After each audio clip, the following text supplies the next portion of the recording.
विद्यार्थियों, तो आज पुनः हाजिर हैं एक और महत्वपूर्ण क्लास के साथ जो आपके पेट एग्जाम के लिए बहुत ही उपयोगी होने वाली है। तो वीडियो से सभी लोग एक बार जुड़ जाएं और ज़्यादा से ज़्यादा मात्रा में शेयर कर दें ताकि इसका ज़्यादा से ज़्यादा मात्रा में विद्यार्थी लाभ उठा सकें। तो बहुत अच्छी आपकी तैयारी चल रही है और आपकी तैयारी अच्छी करने का ये सबसे अच्छा समय है। आपको प्रत्येक विषय का रिवीजन करना है। तो मैं यहाँ इतिहास का रिवीजन करा रहा हूँ आपके लिए। तो यूपी पैट के लिए आज पढ़ते हैं, हम क्लास की शुरुआत करते हैं। कल मैंने महात्मा गांधी के बारे में आपको महत्वपूर्ण जानकारी दी थी।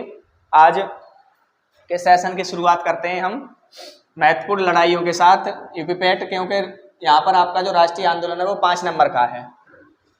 तो महत्वपूर्ण आप इसी को डालेंगे, महत्वपूर्ण आंदोलन, महत्वपूर्ण आंदोलन।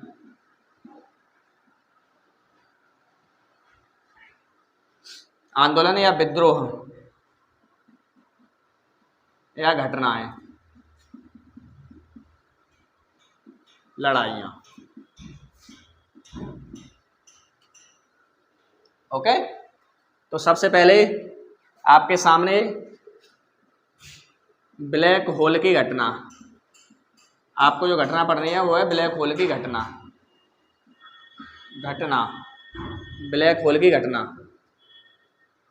ओके, और मॉडर्न इतिहास में आपको सबसे ज़्यादा डेट याद रखनी है। डेट से 1 सवाल 2 सवाल निश्चित ही पूछेगा। ब्लैक होल की घटना 20 जून 1756, 20 जून 1756। और इस समय जो बंगाल का नवाब था, सबसे ज़्यादा बार क्वेश्चन पूछा जाता है बंगाल का नवाब, बंगाल का नवाब। तो बंगाल का नवाब था बच्चा कौन? सिराजुद्दौला, सिराजुद्दौला। बंगाल के नवाब का नाम क्या है? सिराजुद्दौला। ओके, ब्लैक होल की घटना कब हुई? 20 जून 1756 को। और उस समय जो बंगाल का नवाब कौन था? बंगाल के नवाब का नाम है सिराजुद्दौला। बंगाल के नवाब का नाम क्या है बच्चा? सिराजुद्दौला। ओके, तो हुआ क्या था यहाँ? हुआ ये था कि सिराजुद्दौला ने कुछ अंग्रेज व्यक्तियों के लिए एक काल कोठरी में बंद कर दिया था। और ये जब ये सुबह दरवाज़ा खोला तो यहाँ पर बहुत सारे अंग्रेज व्यक्तियों की मृत्यु हो चुकी थी। ठीक, तो उसी को हम ब्लैक होल की घटना। इसमें एक पत्रकार बच गया था, जीवित पत्रकार इसमें एक जीवित बच गया था, उसका नाम था होलवेल, उसका नाम था होलवेल। इसी ने इस घटना का विवरण लिखा है, इसलिए इसे हम क्या कहते हैं? ब्लैक होल की घटना। इसलिए इसे क्या कहते हैं? ब्लैक होल की घटना। इन घटनाओं के बारे में विस्तार से मैं आपको क्रम से जब इतिहास पढ़ाऊंगा तब उस समय फिनिश करवाऊंगा। अभी आप केवल इतना ही समझिए यूपी पैट के लिए कि ब्लैक होल की घटना कब हुई, बंगाल का नवाब कौन था, कौन सा पत्रकार जीवित बचा था जिसने इस घटना को लिखा। ओके, आगे ब्लैक होल की घटना के बाद आगे चलते हैं।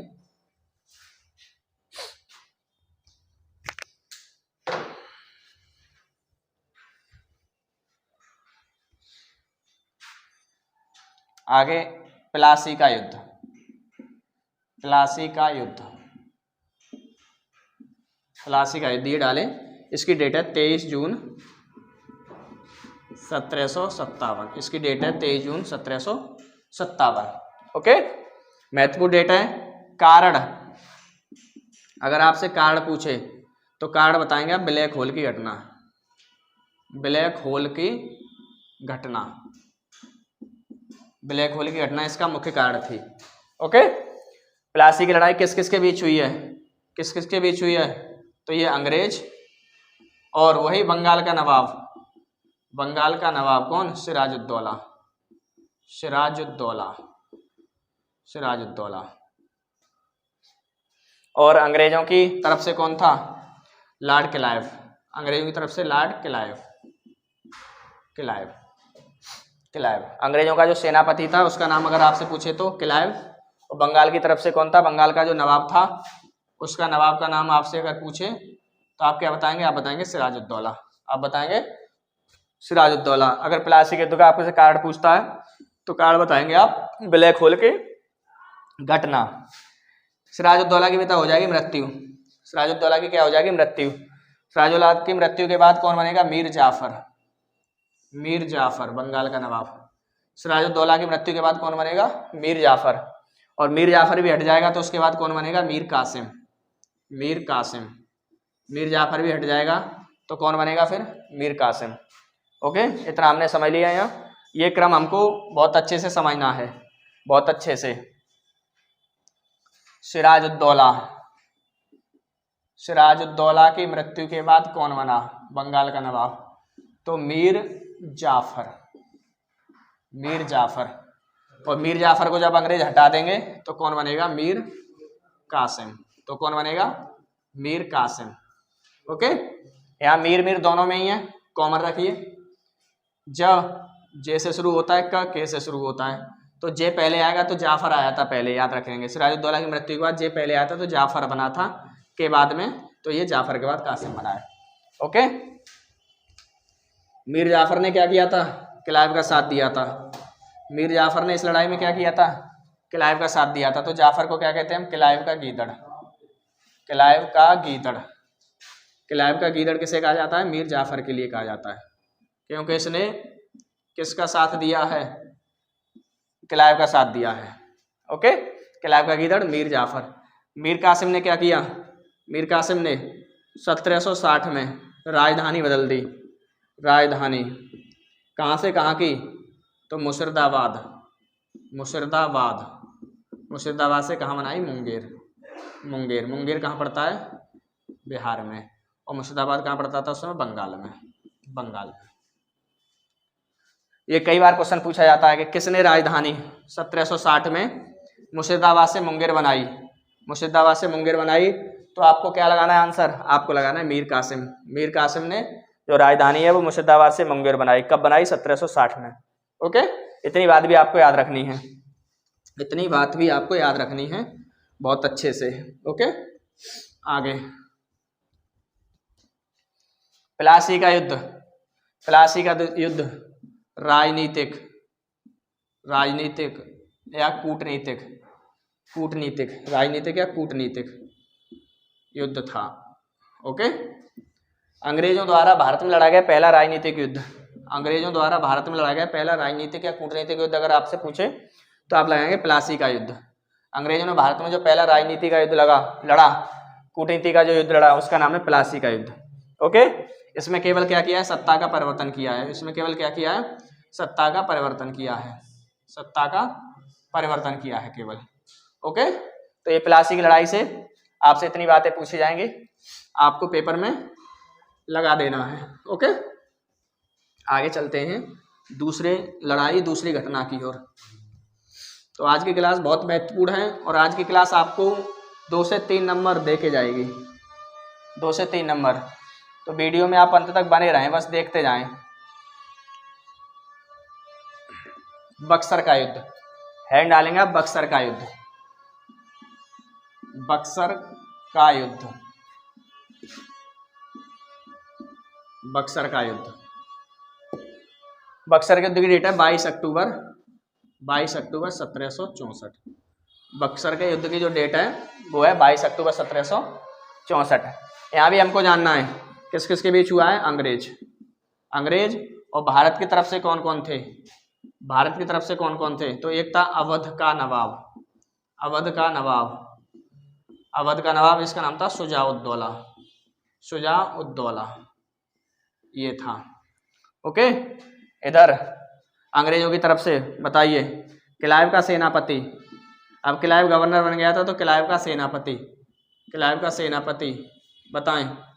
क्लाइव का सेनापति जिसका नाम था हेक्टर मुनरो, हेक्टर मुनरो।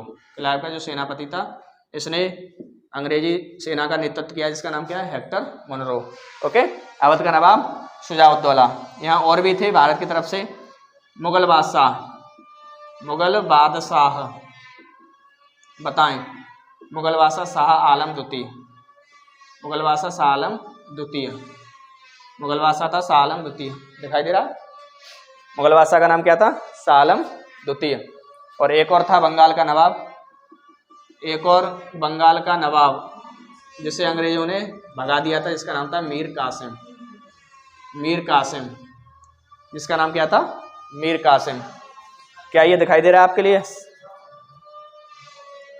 तो भारत की तरफ से 3 लोग हैं, कौन कौन? शुजाउद्दौला उस समय कौन है? अवध का नवाब। मुगल बादशाह कौन है? शाह आलम द्वितीय। और जो बंगाल का नवाब है उसका नाम क्या है? मीर कासिम। बंगाल का नवाब का नाम क्या था उस समय? मीर कासिम। और अंग्रेजों की तरफ से क्या है? Hector Munro. किसका सेनापति है? क्लाइव का सेनापति। क्यों क्लाइव कौन बन गया है? गवर्नर। क्लाइव किस लड़ाई को जीतने के बाद गवर्नर बन गया था? तो बन गया था वो प्लासी की लड़ाई को जीतने के बाद पहला गवर्नर। ओके, तो होगा क्या कि ये जो हेक्टर मनरो है इन तीनों को हरा देगा। हेक्टर मनरो इन तीनों संयुक्त सेनाओं को क्या कर देगा? पराजित कर देगा। और इसकी हो जाएगी क्या? विजय। हेक्टर मनरो की क्या होगी? यहाँ पर विजय होगी। अगर इसका कार्ड पूछता है कि बक्सर की लड़ाई का आप कार्ड बताएं, इसका अगर कार्ड पूछता है कि बक्सर की लड़ाई का कार्ड बताइए, तो आप क्या बताने वाले हैं? प्लासी का युद्ध। तो आप क्या बताने हैं? प्लासी का युद्ध। बक्सर के युद्ध का जो मुख्य कारण था उसका जो रीजन रहा है वो रहा है प्लासी का युद्ध होना। प्लासी के युद्ध के बाद बक्सर का युद्ध हुआ है। ओके, तो इसमें किसकी विजय हुई? अंग्रेजों की विजय हुई। पराजय किसकी हुई? भारत की तीनों संयुक्त सेनाओं की क्या हो गई? इधर पराजय हो गई। ओके, और इससे हम समझते हैं बक्सर का युद्ध भारत में वास्तविक लड़ाई है। ये सबसे ज़्यादा यही प्रश्न पूछा जाता है कि अंग्रेजों ने भारत में वास्तविक लड़ाई कौन सी लड़ी? अंग्रेजों ने भारत में वास्तविक या रियल युद्ध कौन सा लड़ा? रियल युद्ध कौन सा लड़ा? तो उसका आपको नाम बताना है, बक्सर की लड़ाई। इसके बाद इन्होंने भारत की राजनीति में भाग लेना शुरू कर दिया है। तो बक्सर की लड़ाई अंग्रेजों द्वारा भारत में लड़ी गई कैसी लड़ाई थी? वास्तविक लड़ाई थी। इसके बाद इन्होंने भारत की राजनीति में भाग लेना शुरू किया। ओके, इसका कारण था प्लासी का युद्ध। तो हमने 3 बातें समझी। ब्लैक होल की घटना समझी, उसके बाद हमने समझी प्लासी की लड़ाई, और उसके बाद समझी हमने कौन सी? बक्सर की लड़ाई। तो तीनों आप समझ चुके हैं। यहाँ से जो क्वेश्चन आएंगे आप आसानी से बना लोगे, आपको कोई दिक्कत नहीं होगी। आगे चलते हैं, और क्या घटनाएं हुई है।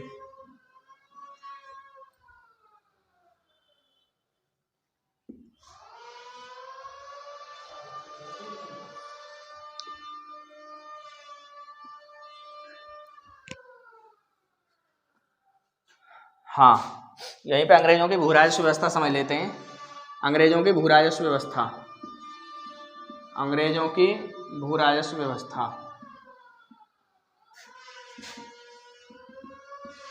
भू राजस्व व्यवस्था कितने प्रकार की थी? इसके थे 3 प्रकार। भू राजस्व व्यवस्था कितने प्रकार की थी? अंग्रेजों की 3 प्रकार की। अंग्रेजों ने भारत पर अधिकार कर लिया, फिर उसके बाद क्या करेंगे? भारतीयों से भू राजस्व वसूलेंगे, राजस्व कर वसूलेंगे। तो कितने प्रकार से वसूलेंगे? 3 प्रकार से वसूलेंगे। वो 3 प्रकार हमको पता होना चाहिए। रैयतवाड़ी, एक थी रैयतवाड़ी बंदोबस्त, रैयतवाड़ी बंदोबस्त।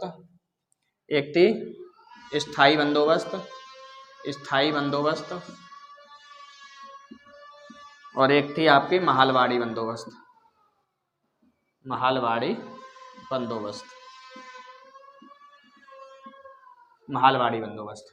ओके, तो रैयतवाड़ी बंदोबस्त किसने शुरू की? किसने शुरू की? टॉमस मुनरो और कर्नल रीड के द्वारा रैयतवाड़ी बंदोबस्त की शुरुआत की गई थी 1792 में। कब की गई थी? 1792 में टॉमस मुनरो और कर्नल रीड ने मिलकर कौन सी व्यवस्था शुरू की थी?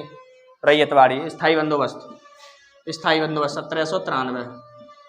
1793 में किसने करी थी? कॉर्नवालिस। किसने शुरू करी थी? कॉर्नवालिस ने। किसके साथ मिलकर? सर जॉन शोर के साथ मिलकर कॉर्नवालिस ने स्थायी बंदोबस्त की शुरुआत की थी। ओके, महलवाड़ी बंदोबस्त 1819। महलवाड़ी बंदोबस्त कब शुरू हुआ था? 1819।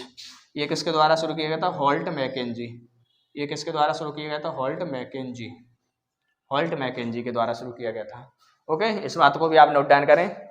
स्थायी बंदोबस्त, ये रैयतवाड़ी बंदोबस्त पूछा जाता है तो मद्रास सबसे पहले कहाँ लागू किया गया था? मद्रास में रैयतवाड़ी बंदोबस्त आया था सबसे पहले। इसे नोट डाउन करिए। किसने शुरू किया था? Thomas Munro, Colonel Reid. कब किया था? 1792 में।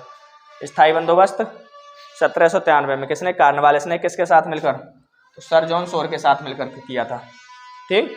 महलवाड़ी बंदोबस्त 1819, हॉल्ट मैकेंजी।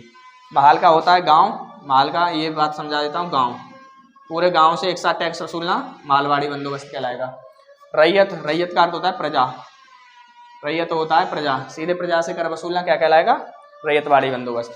ओके, स्थायी बंदोबस्त के साथ साथ यहाँ एक कानून और आया था जिसका नाम था सूर्यास्त कानून।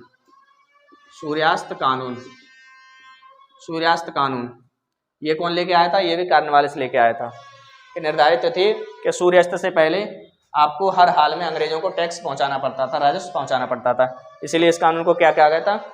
इस कानून को सूर्यास्त कानून कहा गया था। और यहीं पर तिनकठिया व्यवस्था, तिनकठिया व्यवस्था अंग्रेजों के द्वारा आई थी। तिनकठिया व्यवस्था अंग्रेजों के द्वारा आई थी कि 3/20 भाग पर, 3/20 भाग पर आपको क्या करना है? नील प्लस कपास, नील और कपास की खेती को करना अनिवार्य कर दिया था। इसको हम कहते हैं तिनकठिया व्यवस्था। अंग्रेजों ने हर हाल में भारतीयों से कहा कि आपको इतना काम करना ही करना है। तो उसका अर्थ ये था कि 3/20 भाग पर हर हाल में भारतीयों को नील और कपास की खेती को उगाना अनिवार्य कर दिया था। इसे हम क्या कहेंगे? तिनकठिया व्यवस्था कहेंगे। तो ये सारे पॉइंट नोट डाउन करिए अथवा इनका स्क्रीनशॉट ले लो, फिर आगे चलते हैं और समझते हैं। आज की क्लास बहुत ही महत्वपूर्ण है, तो इसको आप पढ़ते जाओ बस और देखते जाओ। रिवीजन के आधार पर आपका एक भी क्वेश्चन छूटेगा नहीं, ये कोशिश रहेगी हमारी।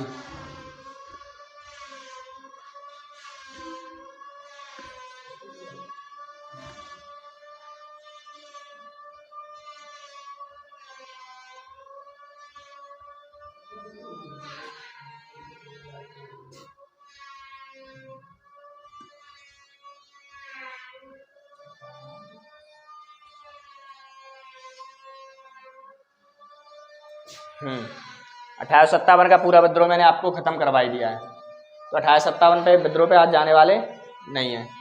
ओके, उसके बाद कांग्रेस के बारे में बता देता हूं आपके लिए कुछ पॉइंट। भारतीय राष्ट्रीय कांग्रेस, भारतीय राष्ट्रीय कांग्रेस, इसके बारे में आप समझ लीजिए कुछ एक दो बात। भारतीय राष्ट्रीय कांग्रेस, इसके संस्थापक अगर आपसे पूछे कि भारतीय राष्ट्रीय कांग्रेस की स्थापना किसने की, तो संस्थापक थे A.O. Hume. A.O. Hume, A.O. Hume, Allan Octavian Hume, Allan Octavian Hume. इन्होंने किसी भी बैठक की अध्यक्षता नहीं की, याद रखना, इन्होंने किसी भी बैठक की कोई अध्यक्षता नहीं की है A.O. ह्यूम ने। इसलिए कांग्रेस के संस्थापक A.O. कब स्थापना हुई है? अगर किस वर्ष से स्थापना हुई है इसकी, तो स्थापना 28 दिसंबर 1885, स्थापना की डेट है 28 दिसंबर 1885 को। अगर स्थान पूछ लेता है कि कांग्रेस की स्थापना किस स्थान पर हुई, तो स्थान आप लगाएंगे बम्बई। कहाँ हुई? बम्बई। बम्बई में किस जगह? बम्बई में गोकुल, बम्बई में गोकुलदास, गोकुलदास तेजपाल संस्कृत विद्यालय। कहाँ पर हुई थी? गोकुलदास तेजपाल संस्कृत विद्यालय में हुई है किसकी? कांग्रेस की स्थापना। अगर स्थान पूछ लेता है आपसे। प्रथम अध्यक्ष कांग्रेस के अगर आपसे पूछे प्रथम अध्यक्ष कौन थे, प्रथम अध्यक्ष कौन थे, तो आपको लगाना है WC बनर्जी। WC बनर्जी कांग्रेस के जो पहले अध्यक्ष थे, WC बनर्जी मतलब व्योमेश चंद्र, इनका पूरा नाम है व्योमेश चंद्र बनर्जी। चंद्र बनर्जी इनका पूरा नाम है, व्योमेश चंद्र बनर्जी। WC बनर्जी कांग्रेस के क्या थे? पहले अध्यक्ष थे। तो कांग्रेस के बारे में हमने ये समझा, कांग्रेस का अर्थ होता है लोगों का समूह। कांग्रेस का जो अर्थ होता है वो होता है लोगों का समूह। लोगों के समूह को हम क्या कहते हैं? कांग्रेस कहते हैं। लोगों के समूह को हम क्या कहते हैं? कांग्रेस कहते हैं। अच्छा, एक प्रश्न पूछा जाता है, स्वतंत्रता, जब स्वतंत्रता हमें मिली थी, आज़ादी मिली थी 15 अगस्त 1947 को, 15 अगस्त 1947 को, उस समय कांग्रेस के अध्यक्ष कौन थे? उस समय कांग्रेस के अध्यक्ष कौन थे? कमेंट बॉक्स में छाप दो तेजी से। जब हमें आज़ादी मिली थी 15 अगस्त 1947 को, उस समय कांग्रेस के अध्यक्ष कौन थे? इसे छाप दो कमेंट बॉक्स में बहुत तेजी के साथ, बहुत तेजी के साथ छाप दो। इसके लिए कुछ बैठकों के बारे में चर्चा कर देता हूँ कि कांग्रेस की पहली बैठक, दूसरी बैठक, तीसरी बैठक, चौथी बैठक कहाँ हुई थी। इनके संबंध में आपसे स्थान पूछ लिए जाते हैं, इनके संबंध में आपसे स्थान पूछे जाते हैं। ओके,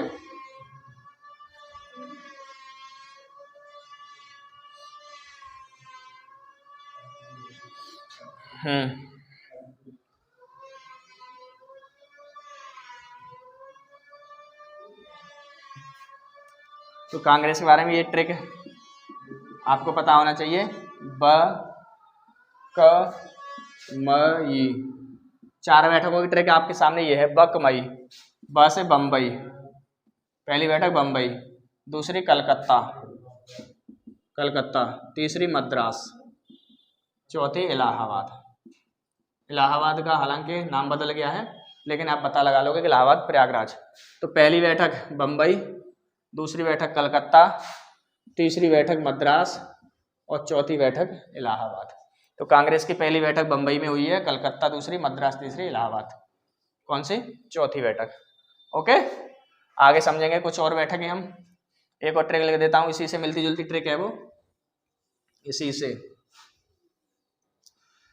अब माँ की जगह आपको ना कर देना है, ना। बकनई, बकमई के बाद आपको बकनई, या नागपुर हो जाएगा, ना से नागपुर, बाकी सब सेम ही रहने वाला है।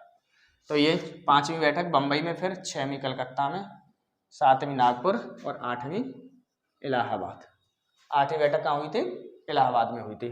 ओके, तो मैंने 8 बैठकें आपको करा दी। 8 बैठकों के स्थान इसी क्रम में पूछे जाएंगे, इसी क्रम में पूछे जाएंगे, ठीक है ना। क्रम भी पूछता है या पूछता है कि कौन सी नंबर की 8 तक कौन सी बैठक हुई थी, तो आप उसका स्थान आसानी से बता पाओगे, है ना।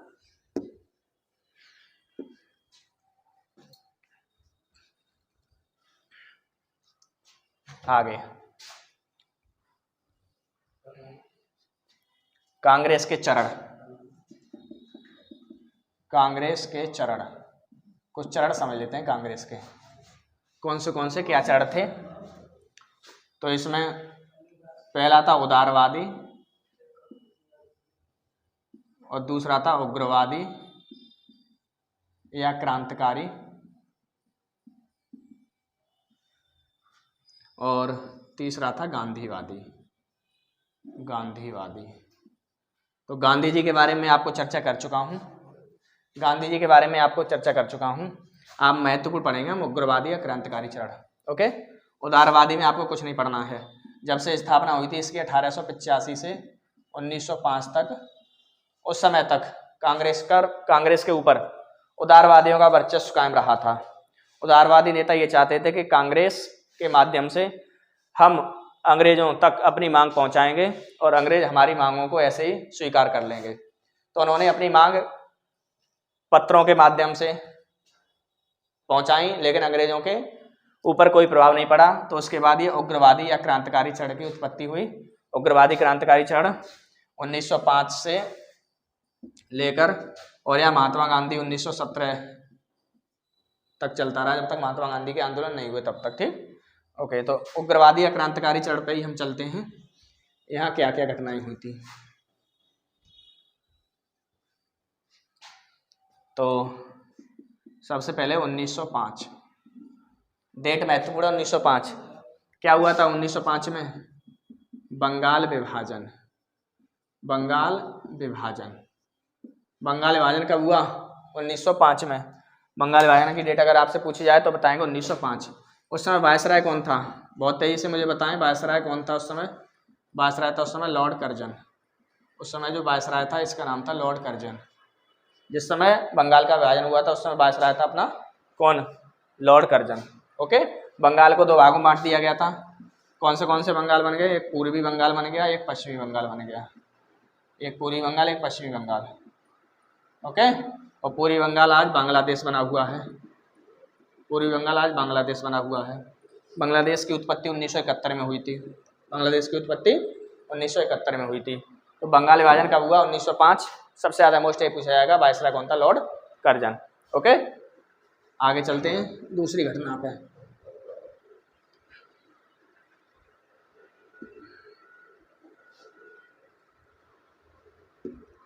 1906 में कौन सी घटना हुई थी बताएं?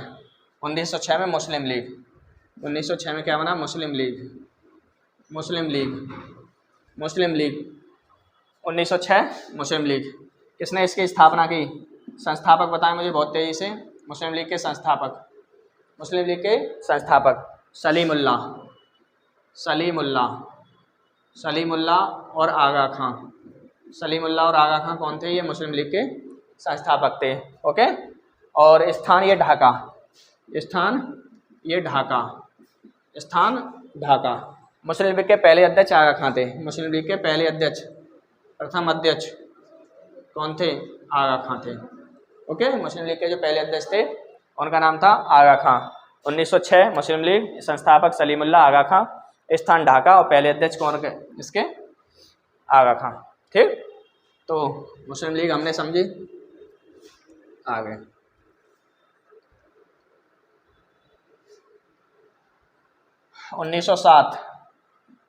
1907 में बताएं कौन सी घटना हुई थी? 1907 में सूरत अधिवेशन, सूरत अधिवेशन, सूरत अधिवेशन, सूरत अधिवेशन 1907 में क्या हुआ था? कांग्रेस का विभाजन, कांग्रेस का विभाजन, कांग्रेस का विभाजन हो गया सूरत अधिवेशन में। कई बार पूछा जाता है कांग्रेस का विभाजन किस अधिवेशन में हुआ? सूरत अधिवेशन 1907। क्या हुआ विभाजन में? दो दल बन गए, एक बन गया गरम और एक बन गया नरम। गरम दल और नरम दल की उत्पत्ति हुई। ओके, तो गरम दल के नेता बता दो मुझे। गरम दल के नेता कौन से ऐसे नेता थे जो गरम दल से संबंध रखते थे? तो उनका संबंध है बाल लाल पाल, बाल लाल पाल और अरविंद घोष। एक और नेता थे यहाँ पर अरविंद घोष। इनका संबंध किससे था? गरम दल से था। बाल से बाल गंगाधर तिलक, बाल गंगाधर तिलक बाल से। लाल से लाल बहादुर शास्त्री, लाल बहादुर शास्त्री।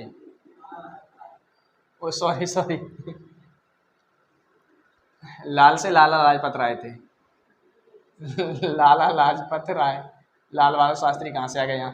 पाल से बिपिन चंद्र पाल, पाल से बिपिन चंद्र पाल, पाल से कौन थे? बिपिन चंद्र पाल। और ये अरविंद घोष अलग से ये नाम। ओके, तो बाकी नरम दल से आप जानते ही हैं। जो गरम दल से नहीं है बचे कुचे सभी, उनका संबंध किससे होगा? नरम दल से होगा। इसकी अध्यक्षता किसने की थी? सूरत अधिवेशन की अध्यक्षता किसने की? तो आपसे पूछा जाएगा, तो उसका नाम लिखना है आपको, रास बिहारी बोस, रास बिहारी बोस। इन्होंने अध्यक्षता की थी सूरत अधिवेशन की। ओके, इनका संबंध किससे है? इसका संबंध नरम दल से ही है। सूरत अधिवेशन 1907, ये आपको याद हो गया, नोट डाउन कर लो इसको। आगे चलते हैं। समझ तो आ रही हैं? अगर चीज़ें समझ आ रही हैं तो वीडियो को लाइक कर दो एक बार और चैनल को सब्सक्राइब कर लो हमारे को। आपको यूपी पैट का पूरा कंप्लीट सिलेबस मिलेगा।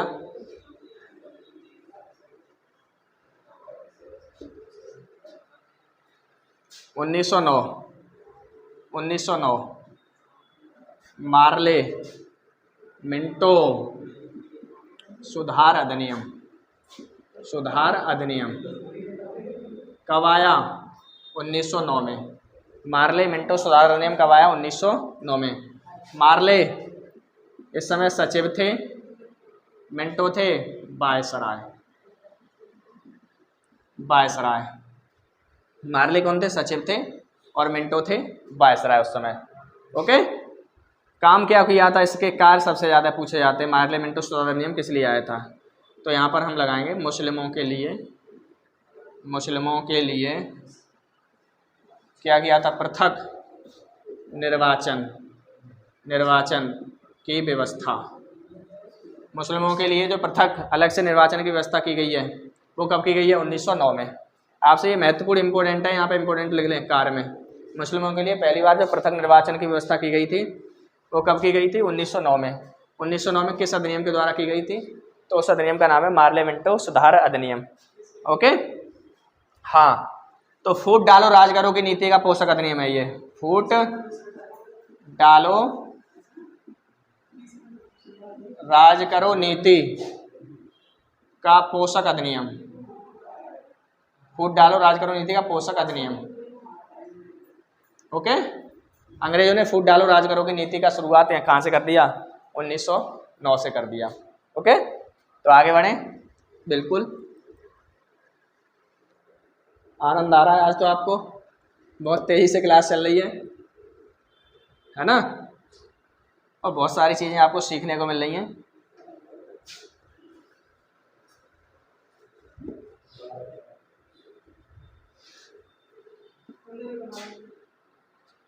हाँ, तो 1911 में पहुंच गए हम। 10 में कोई घटना ऐसी हुई नहीं है। 1911 दिल्ली दरबार, दिल्ली दरबार, दिल्ली दरबार पे आ जाएं। 1911 दिल्ली दरबार, कौन आया था भारत? दिल्ली दरबार के समय वायसराय बता दें मुझे। एक बात तो ये, वायसराय लॉर्ड हॉर्डिंग सेकंड, द्वितीय। दिल्ली दरबार के समय भारत के जो वायसराय थे उस समय लॉर्ड हॉर्डिंग द्वितीय का शासनकाल था। ओके, कौन कौन आया था इंग्लैंड से अपने यहाँ? इंग्लैंड से भारत में कौन कौन आया था? तो महारानी मैरी, महारानी मैरी आपकी नहीं, ओके, और जॉर्ज पंचम, और जॉर्ज पंचम, ये आए थे दिल्ली भारत भ्रमण की यात्रा पर। उस समय दिल्ली दरबार लगा था, दिल्ली को बहुत अच्छे तरीके से सजा दिया गया था। कौन कौन आया था? महारानी मैरी और जॉर्ज पंचम। इस समय हुआ क्या क्या कार्य था? गेटवे ऑफ इंडिया का निर्माण, gateway of India, gateway of India इन्हीं के स्वागत सत्कार के लिए बनाया गया था। गेटवे ऑफ इंडिया इन्हीं के स्वागत सत्कार के लिए बनाया गया था। ये रेलवे में पूछा गया था गेटवे ऑफ इंडिया का निर्माण क्यों हुआ, तो महारानी मैरी और जॉर्ज पंचम में स्वागत। गेटवे ऑफ इंडिया कहाँ पर है बेटा? बम्बई। गेटवे ऑफ इंडिया कहाँ है? Bombay. Okay, gateway of India क्या कहलाता है? भारत का प्रवेश द्वार। भारत का प्रवेश द्वार किसे कहते हैं?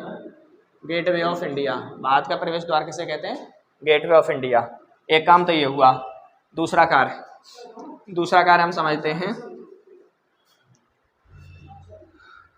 राजधानी, राजधानी कलकत्ता से दिल्ली, दिल्ली स्थानांतरित करने की घोषणा हुई है।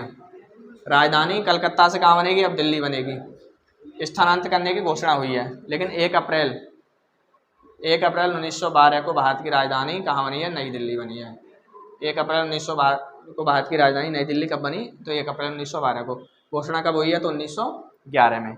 तीसरा, शाही खजाना, शाही खजाना ये भी कलकत्ता से नई दिल्ली, ये भी कलकत्ता से नई दिल्ली, नई दिल्ली स्थानांतरित करने की घोषणा हुई है।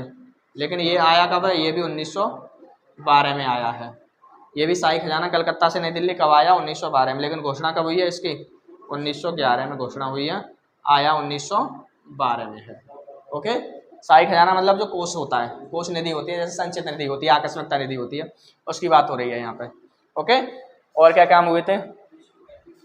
राष्ट्रगान, राष्ट्रगान पहली बार कलकत्ता अधिवेशन में गाया गया था। आपको पता है कलकत्ता अधिवेशन में गाया गया था। किस लिए तैयार किया गया था? वो इन्हीं के साथ स्वागत सत्कार के लिए तैयार किया गया था। और लास्ट, बंगाल विभाजन रद्द, बंगाल विभाजन रद्द, बंगाल विभाजन रद्द पुनः जोड़ दिया गया। 1905 में जो लॉर्ड कर्जन ने बंगाल का विभाजन कर दिया गया था, उसे पुनः जोड़ दिया गया। मतलब बंगाल का विभाजन क्या कर दिया गया? रद्द कर दिया गया। ये कई बार पूछा जाता है, बंगाल विभाजन रद्द कब हुआ? 1912। बंगाल विभाजन रद्द कब हुआ है? 1912 में रद्द हुआ है। उस समय वायसराय कौन थे? लॉर्ड हॉर्डिंग द्वितीय। तो आज के लिए इतना ही, मिलते हैं कल नई वीडियो के साथ और अधिक तेजी उत्साह के साथ। तब तक के लिए आप भारतीय संविधान, भारतीय अर्थव्यवस्था और भारतीय इतिहास की जो पुरानी वीडियो हैं उनके साथ आप रिवीजन कर सकते हो। धन्यवाद। जय हिंद, जय भारत।